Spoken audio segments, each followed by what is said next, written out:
What's going on, everyone? It's your host, Malik Washington. How's everyone doing this fine day or evening wherever you all reside? I hope that everyone is well and that everyone is living and breathing and giving life a chance. Um, as a disclaimer, I just want to say, if you have people out there in your life that you care about and that you hold dear, definitely hold them close to the best of your ability. Not enough to suffocate them, but just enough to let them know that you're there and that you care for them and that you love them. Because you never know when they're going to leave this earth. You never know when that time is coming. And don't get me wrong, all of us got that time. Everyone does, no matter who it is, unless you're part vampire or you're some kind of self-eternal being. If you are and you're listening to this YouTube stream, please let a brother know how to get that form of immortality. No, I'm just playing. Keep it. We're all human, and at the end of the day, someday we're all gonna die. I know that sounds a little dark, but it's a truth that everyone has to come to terms with at some point in their life, right? And not to make anything sound um, darker than what it actually is, but the reality is that life goes on regardless of who becomes an ancestor today, tomorrow, or whenever our time is as people.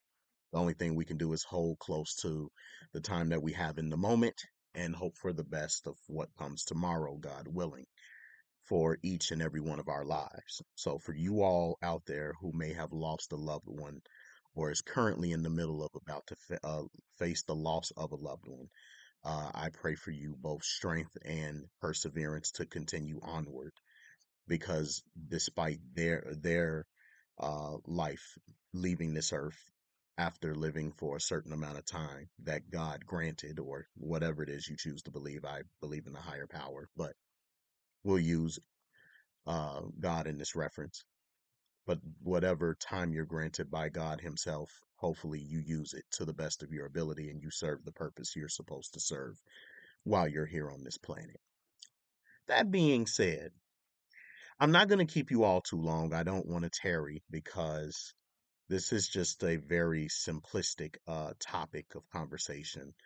And sometimes it seems to be repackaged and recycled in different types of topics, different complex scenarios. But it seems to be something that has been happening quite often since the past decade or so, especially starting around maybe even the George Floyd period when he was alive at the time and then he eventually passed as a result of Derek Chauvin's behavior on the force by putting him in a form of a chokehold or form of submission when he felt like that George Floyd wasn't being compliant. But nonetheless, around the internet, there has been the cycling of this concept that's been going around known as quote unquote black fatigue, right? So, yes, I'm going to give my take on what black fatigue is, where it stemmed from, how it came to be what it is now, and what you can take from it. I mean, I'm certain maybe some of you by now have already heard it or you've already immersed into it. And especially if you happen to be a black person, but you kind of lean left on the political spectrum, I'm quite certain you might have heard it somewhere in that neck of the woods because they are the ones who actually came up with the coined phrase before everyone else started kind of hopping on this other bandwagon that we're going to currently get into, right? This perspective that's out there. And so, what exactly is black fatigue? Many of you may already know what fatigue is. Fatigue is synonymous with stamina. It's synonymous with a relationship with tiredness, a sort of exhaustion that comes from maybe an overexertion of your body, utilizing too much stamina than necessary. And as a result, you become tired or weary or burdened by the fact that you don't have as much energy as you had prior to doing a certain activity or just on an everyday life cycle. in the case of when it relates to black people, and it's labeled as black fatigue. Black fatigue is supposed to be, it was initially supposed to be in reference to the tiredness that black people had towards racism and inequalities in America, right? From the leftist standpoint, that America is that blacks are tired of America. They're tired of America's ways. They're tired of how America treats them. They're tired of being at the bottom of the totem pole and how there are systems that are set against us to prevent us from being the best that we can be in this society. At the zenith of our intelligence, at the zenith of our culture, America does not allow black people to thrive. They, in fact, allow black people to suffer. And this is not how I personally feel, but this is generally from the consensus of those that have used this phrase in times past. That's what it was in reference to before it became what I'm now about to describe to you is the current recycled meaning of black fatigue, right? So recently, as we have been seeing, there have been some racial scenarios, some racial uptakes that have happened that were isolated incidences, such as the Carmelo Anthony and Austin Metcalf situation. Shiloh, I finally know who the white woman's name is. Her name is Shiloh Hendricks, the one I mentioned from my last video about the white woman calling the a black child the N-word. Go check that out if you want to know who I was referring to, but I couldn't figure out her name. But her name is Shiloh Hendricks. This was the lady that essentially called the Somalian man Sharmaik Omar the N word because he had provoked her to do so after prior to her calling the black child the N word because this child ended up stealing belongings of hers that was pertaining to her child. And because he had stole something, instead of calling him a thief, she calls him the N word as she felt it was appropriate when she spoke it afterwards. And when she got exposed on the internet, she then put up a Give and Go or GoFundMe, one of those donation sites. And essentially, she was initially asking for over maybe 100,000 something dollars. Then she met the goal. She then upscaled it to 500 and then to 500,000. And it might be even higher than that. But nonetheless, oh, sorry about that. Excuse me, ladies and gentlemen. But the point being is that yeah, Shiloh Hendricks had created this, and basically there were people who had similar sentiments and saying that they understood how she felt, that uh, they wanted her to be safe, telling her that it's okay that she spoke the word that she spoke, that they all need to speak it more often, and also these white people were participating in calling this child the N word. They called him a little niglet, things like that. That's a variation of the other term I'm not going to utter on YouTube. Nonetheless, this is something that was in conversation. She actually even came out with a response video saying that we need to learn how not to be afraid anymore and to speak up for ourselves and not let anybody hold us back for what we're trying to do as far as speaking out against some of these situations that are happening, like such as hers.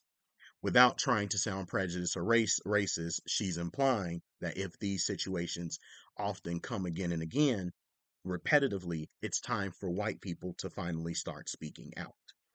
And I said in that last video, the one thing that is becoming an increasing problem, I've been talking about it for a while. I may not have often said it on YouTube, but in the past times, I have often said that a problem that seems to stem from Black people is that Black people seem to love dysfunction.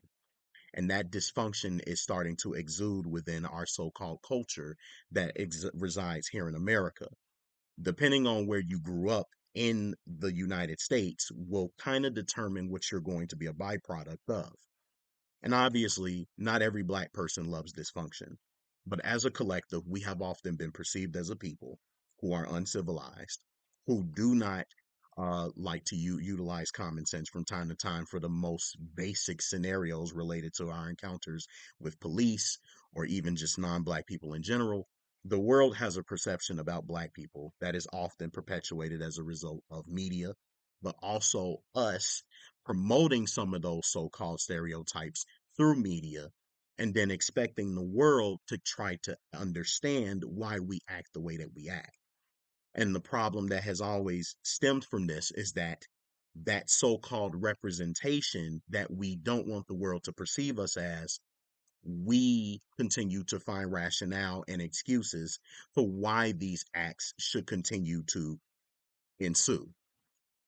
And so, as a result of a lot of our mishaps, and because of the things that we have also said as antagonistic towards white people, now white people are starting to retaliate back as a result. As I've said before, if you continuously, if you're in a relationship with someone and you continuously abuse them, and you can, and no matter what they do to try to placate placate the situation, de-escalate, they try to make you feel better, they try not to, commit to any microaggressions or anything like that. If you just keep on complaining, bitching, and moaning about what they're not doing right, what's bound to happen? Stuff like this. Little by little, they start to, once they're in the corner, now you're about to make them feel how they truly feel, right?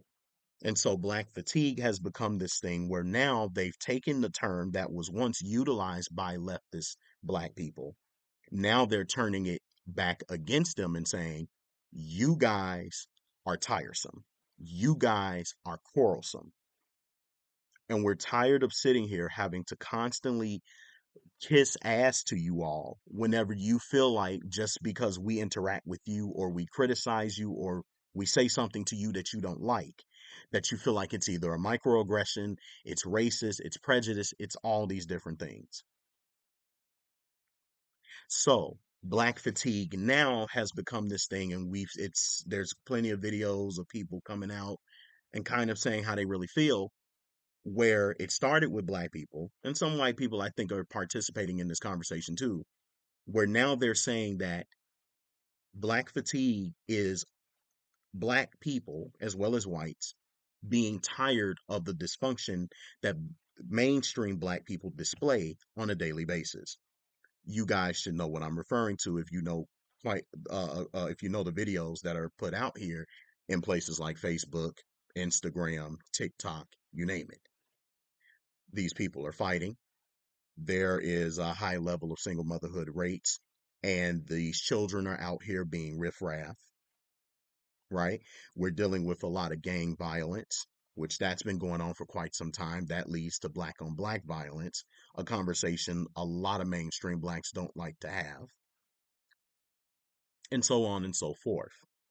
And so when these issues manifest and they fester and they don't change, or there isn't uh, some type of strategy that's utilized to guide down some of this dysfunction that's happening within our culture, other people notice it. And when they critique it, the people on our end either justify or enable it, or they continue to perpetuate the stereotypes that we have often said white people would say to us as a form of racial epithets or as derogatory terminology to try to undermine who we are.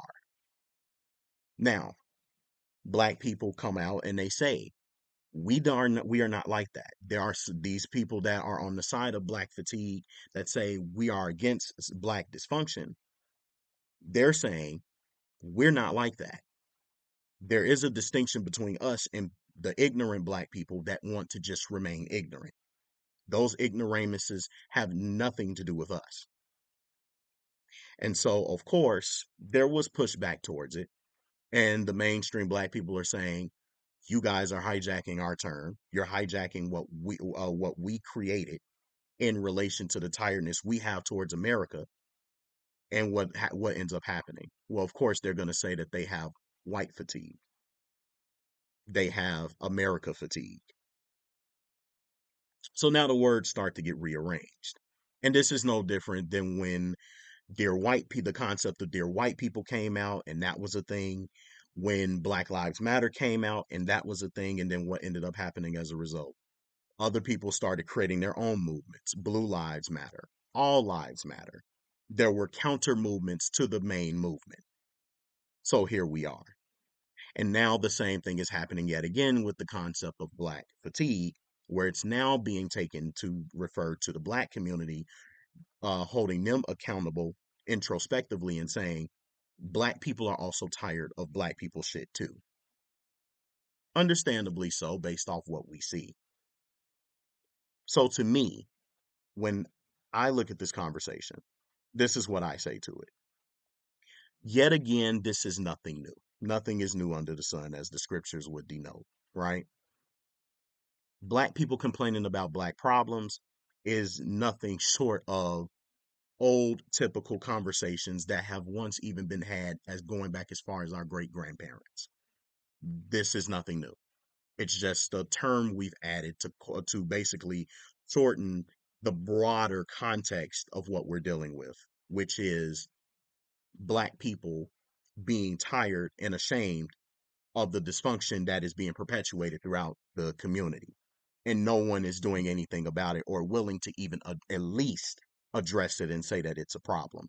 Or if we do come out and say it's a problem, the side that complains about it gets demonized or ostracized or even shunned because they're simply saying that if we want to imitate ourselves as a better people, this stuff that we're doing in the community or the hoods or the projects, it has to stop. It has to cease. And if we're not willing to cease it, then it makes no sense for us to be associated with it. But some Black people would rather take it, understand it, and then try to rationalize why it remains. Not how we can try to stop it, but rather to just understand it and let it be, which is kind of the same mentality that some Blacks have had for years about sweeping a lot of problems we have under the rug, never addressing it, never going to therapy about it, not doing anything to try to um, heal from some of these issues that we have as a result of our past or our pains or our traumas.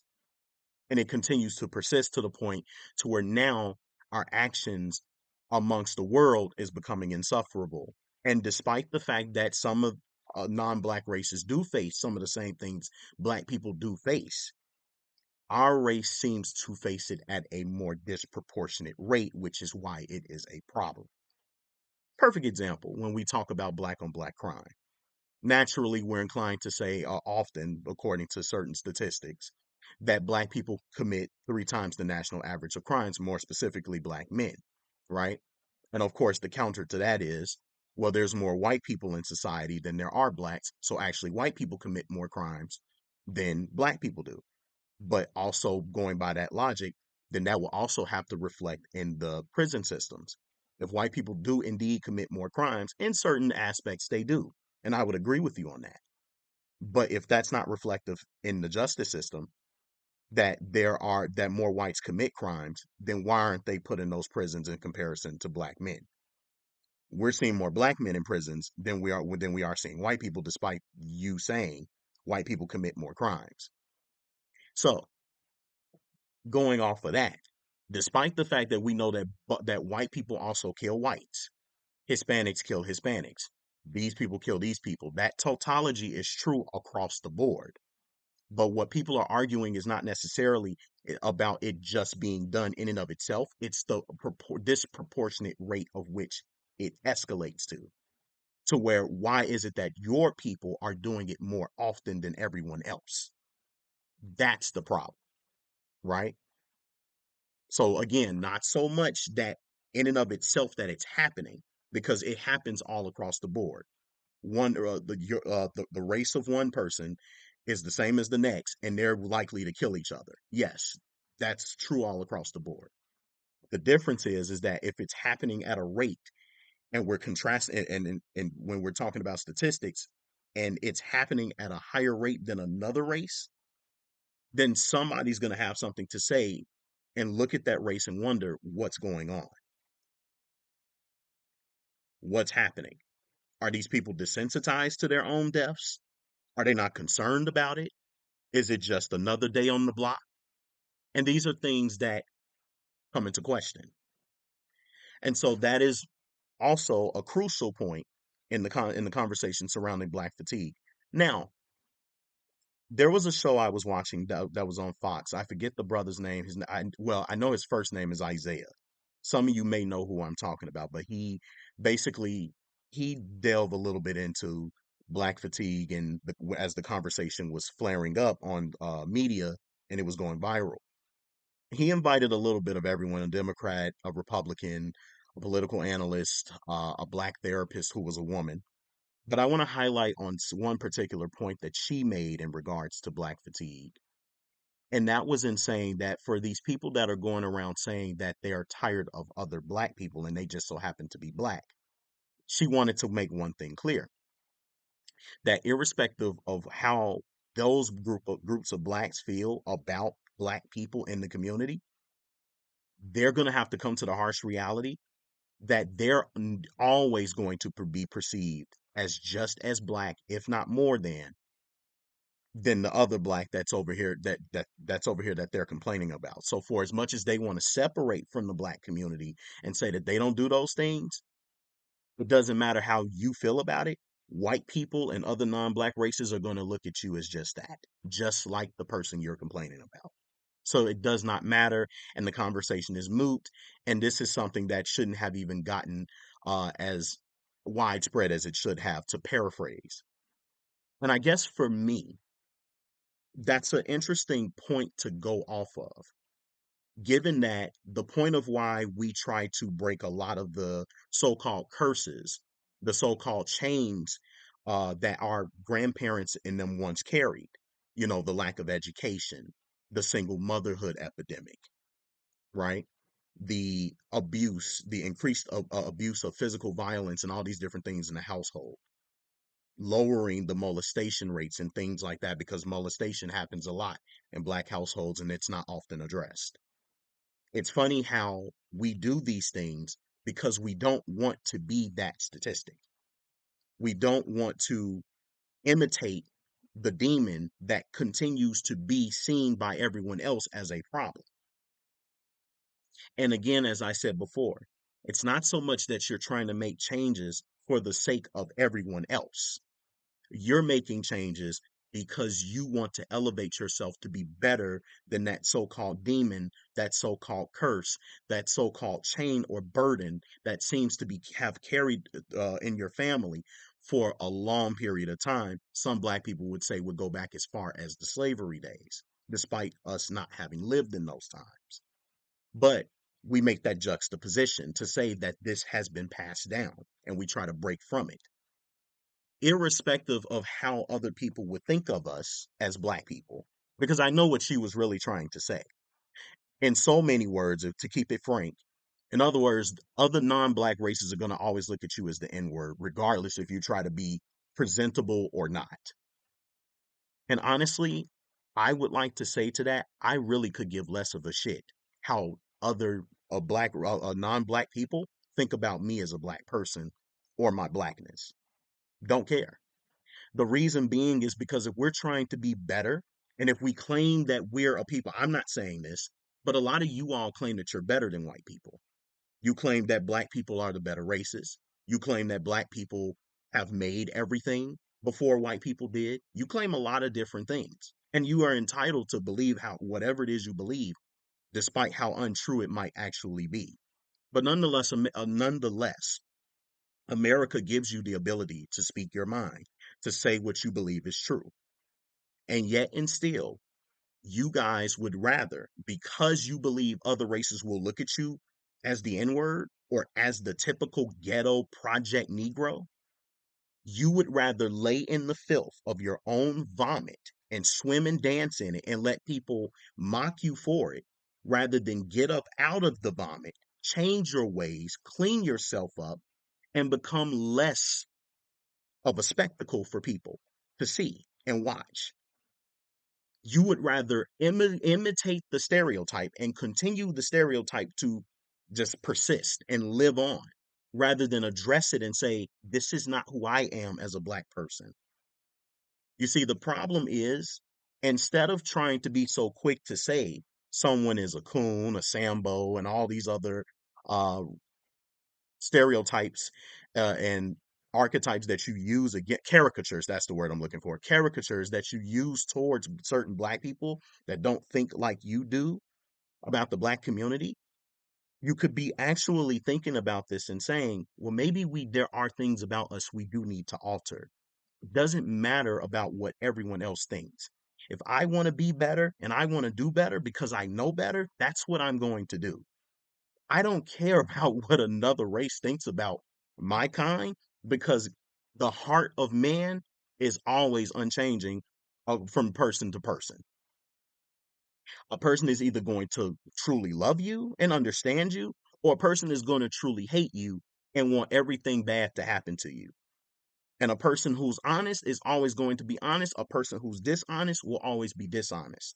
The purpose of us constantly elevating and changing and being different is that, irrespective of what that perspective may be, the so-called N-word, the black this, niglet that, that's slander. That's BS. That's prejudice. That's racism. It's taking its course because they simply don't give a shit about you. They perceive you the way that they perceive you, and that's just what it's going to be. I don't care. I don't look at myself in the eyes of a white person. It doesn't matter. The reason I tell black people to change is because I want black people to change, not because I want us to appear better for white people. Seriously. If I am a father to children, I am teaching my children what I would like them to know, so that whenever they go left, they can come back home to what actually matters when they're finally tired of being a stereotype or being a failure or being a fuck up.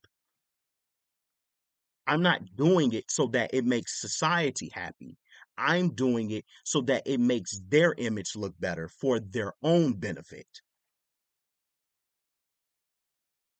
not for anyone else. I would have black fatigue in the sense in that I'm tired of the excuses and the rationale and justifying our inadequacies, our stupidity, and our inability to acknowledge that we have a problem. And those problems start with us introspectively. It starts with us, starts with you that are watching this video. If there's things about you that are stereotypical and you feel like it's a problem, it's as simple as change it, strategize to make those changes so that you can be better. And then that's how you create the new community surrounding it. People that are stuck in their ways, they're going to be exactly who they are, and they just simply have to die out. But you who know right from wrong, regardless of what a non black person feels, continue to be a better person. Continue to transform yourself. Continue to realize your maximum potential as a human being living in America or wherever you are in the world. It doesn't matter. Ugly things said or not, you still got to keep living. You still got to keep breathing. You still got to figure it out. Everyone else seems to have already figured it out for themselves. But you, as the person that they're talking about and criticizing, if you're that tired, you'll make the change. But apparently, a lot of you aren't tired. So, that being said, you'll continue to do what you do unashamedly. But until you're actually ready to be tired, then you'll forever die on that hill of ignorance and bliss. But I'll leave it right there. Ladies and gentlemen, this is the episode on black fatigue. My name is Malik Washington. I hope you enjoyed this video and it provided you some insight on this concept. Take with the information what you will. Take sides with whatever you believe is right and or wrong about this topic. I would like to hear what you have to say. If you have anything to say, please put it in the comment section. Comment, like, subscribe to this channel if you enjoy the content that I put out. And with this, I say peace.